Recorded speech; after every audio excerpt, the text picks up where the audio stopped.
روزہ یہ ایک ایسی عبادت ہے جو پوری ہوتی ہے اللہ کے ڈر سے.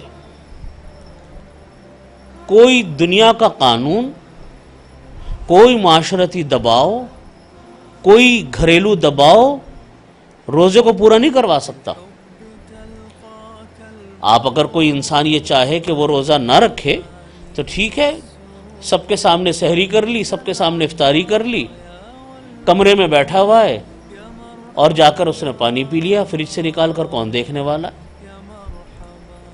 چپکے سے کھا لیا، کون دیکھنے والا ہے؟ سوائے اللہ کے خوف کے کوئی انسان روزے کو پورا نہیں کر سکتا. اور یہ ایک ایسی عبادت ہے جو ظاہر بھی نہیں ہوتی کہ آپ روزے سے ہیں.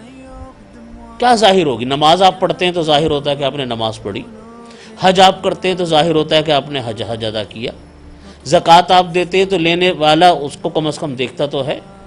یہاں یہ ایک ایسی عبادت ہے روزے کی کہ یہ نظر ہی نہیں آتی انسان نے روزہ رکھا ہے. اگر کوئی انسان کمرے میں جا کر پانی پی رہا ہے، چپکے سے چوری چھپے کھا پی رہا ہے، تو کوئی اس کو پکڑ تو نہیں سکتا. یہ روزے کی تکمیل ہوتی صرف اللہ کے ڈر سے. جب اللہ کا ڈر انسان کے دل میں ہو تو انسان روزہ مکمل کرتا ہے. اور جب اللہ کا ڈر ہوتا ہے کسی انسان کو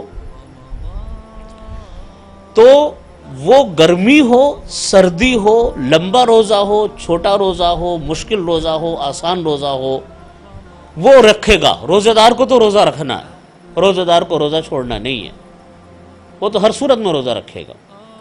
اللہ تعالیٰ نے اسی لیے فرمایا کہ یا ایھا الذین آمنوا کتب علیکم الصیام، اے ایمان والو تمہارے پر روزے فرض کیے گئے، کما کتب علی الذین من قبلکم، جیسا کہ تم سے پہلے لوگوں پر روزے فرض کیے گئے تھے، لعلکم تتقون. یہ وجہ بیان فرمائی اللہ تعالیٰ نے. روزہ اس لیے فرض کیا گیا تاکہ تمہارے اندر شاید تقوی پیدا ہو جائے. اور تقوی نام کس چیز کا ہے؟ تقوی کیسے پیدا ہوگا؟ روزے سے. جب انسان یہ دیکھتا ہے، روزے سے تقوی کیوں پیدا ہو سکتا ہے؟ اس طرح کہ ایک تو روزے کی برکتیں ہوتی ہیں، ایک اس کے ثمرات ہوتے ہیں، لیکن انسان کے اندر ایک ول جنریٹ ہوتی ہے، ایک پاور جنریٹ ہوتی ہے، یہ سوچ کر کہ دیکھو میرے لیے اتنا مشکل کام تھا سارے دن بھوکا پیاسا رہنا،